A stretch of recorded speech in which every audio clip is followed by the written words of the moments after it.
प्रयागराज में कांग्रेस का केंद्र सरकार पर हमला, छात्र आंदोलन और शिक्षा व्यवस्था पर सुप्रिया श्रीनेत के तीखे सवाल। Tackle line. प्रयागराज छात्र आंदोलन, पेपर लीक और शिक्षा व्यवस्था को लेकर कांग्रेस ने केंद्र सरकार को घेरा। 1 मिनट की professional news script. Anchor intro. Prayagraj पहुंची कांग्रेस की राष्ट्रीय प्रवक्ता सुप्रिया श्रीनेत ने छात्र आंदोलन, पेपर लीक और शिक्षा व्यवस्था को लेकर केंद्र सरकार पर तीखा हमला बोला। उन्होंने कहा कि छात्रों की आवाज को दबाने की कोशिश लोकतंत्र के लिए चिंता का विषय है। वीओ। छात्रों की गूंज कार्यक्रम में शामिल सुप्रिया श्रीनेत ने दिल्ली के जंतर मंतर पर प्रदर्शन कर रहे छात्रों के साथ हुई कथित कार्रवाई पर सवाल उठाए। उन्होंने आरोप लगाया कि लोकतांत्रिक तरीके से विरोध कर रहे छात्रों और विपक्ष की आवाज को दबाया जा रहा है। राहुल गांधी पर हुई कार्रवाई का उल्लेख करते हुए उन्होंने कहा कि देश का युवा लोकतांत्रिक तरीके से इसका जवाब देगा। उनके मुताबिक छात्र आंदोलन किसी राजनीतिक दल का नहीं, बल्कि शिक्षा, रोजगार और बेहतर भविष्य की लड़ाई है।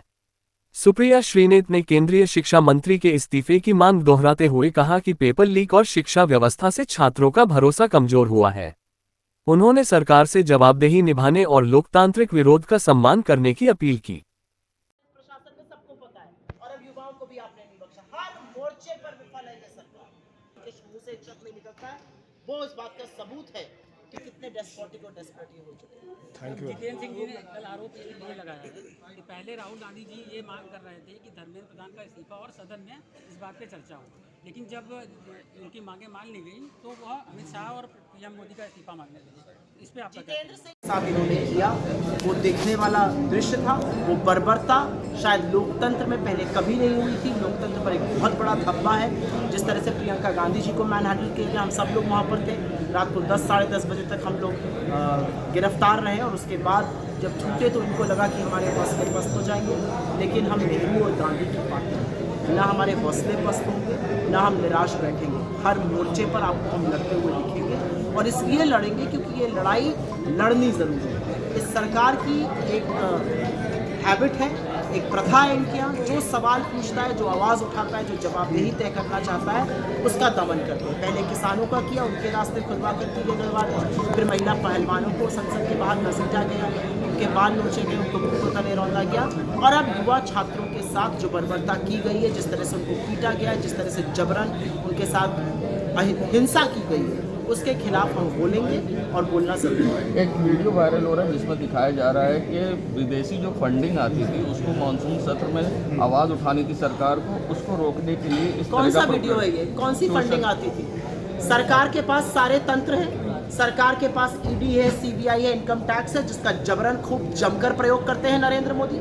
सरकार के पास खुफिया एजेंसीज हैं। सरकार के पास अगर ये सारा तंत्र है तो ढूंढे ना कहाँ से पैसा आ रहा है। ये क्या बेवकूफ़ी की बातें करते हैं वो लोग, और आप लोग उस पर सवाल भी पूछ के हमें शर्मिंदा करते हैं। आपकी जॉब है सवाल पूछना, मैं उस पर सवाल नहीं उठा रही हूँ, लेकिन सरकार इस तरह की जब औनी पौनी बेतुकी बातें करती है तो मैं पूछूंगी, झुंझुना बजाने के लिए बैठे हो क्या 12 सालों से सरकार में?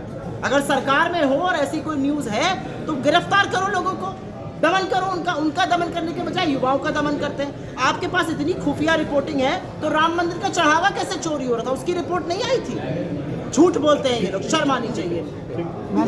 ये जो लाठीचार्ज हुआ है छात्रों पे, पहली बार विपक्ष के नेता को डिटेन किया गया है, ये कहीं ना कहीं तानाशाही नीति का एक स्वरूप तो नहीं ये है। विपक्ष के नेता को डिटेन करने का ही सवाल नहीं है, जिस तरह से डिटेन किया, क्योंकि मैं वहां पर साक्षी थी, मैं आंखों देखा हाल आपको बता सकती हूँ कि वो जिस तरह से राहुल गांधी जी को घसीट रहे थे, जिस तरह से उनको मैन हैंडल कर रहे थे, उनकी नाक तक से खून निकला। और मैं एक बात ये पता की कह सकती हूँ कि नेता विपक्ष की नाक से खून निकलना लोकतंत्र पे सबसे बड़ा धब्बा है। ये रक्त रंजन नहीं होना चाहिए था, और इसका जवाब, इसका हिसाब देश की यही जनता, यही युवा करेंगे, लोकतांत्रिक तरीके से करेंगे, और नरेंद्र मोदी का डब्बा गोल होगा और वो उठाकर अपना झोला चले जाएंगे। मेरे हिसाब से लोकतंत्र पर जो कलंक लगा है, कल भी परसों भी जिस तरह से युवा छात्रों के साथ जो हुआ है, और नरेंद्र मोदी छुई मुई बन गए, सुरक्षा का हवाला देना। अरे आप देश के प्रधानमंत्री हैं, इतने बड़े बंगले में रहते, 3-3 बंगले बनाकर, कौन आपके घर में घुसा जा रहा है? कौन सा छुई मुई है आप? इतना डर लगता है तो जाइए संत की शाला में रहिए ना, काहे प्रधानमंत्री आवास में रह रहे हो? खाइए झोला, चलिए हम भी आपको विदा करके आते हैं। मैम एक आखिरी सवाल है, कांग्रेस जनता पार्टी का जो ये आंदोलन है, ये आरोप ये लग रहे हैं कि जो कल लीडर ऑफ अपोजिशन ने वहाँ किया प्रधानमंत्री आवास के बाहर, वो उस आंदोलन को हाईजैक करने के लिए किया। इस देश में जितना मौलिक अधिकार चुनाव लड़ने का है, वोट देने का, उतना ही मौलिक अधिकार अपनी आवाज़ उठाने का, आंदोलन करने का है। मैं किसी के ऊपर कोई सवाल नहीं उठा रही हूँ, लेकिन ये किसी पार्टी का आंदोलन नहीं है।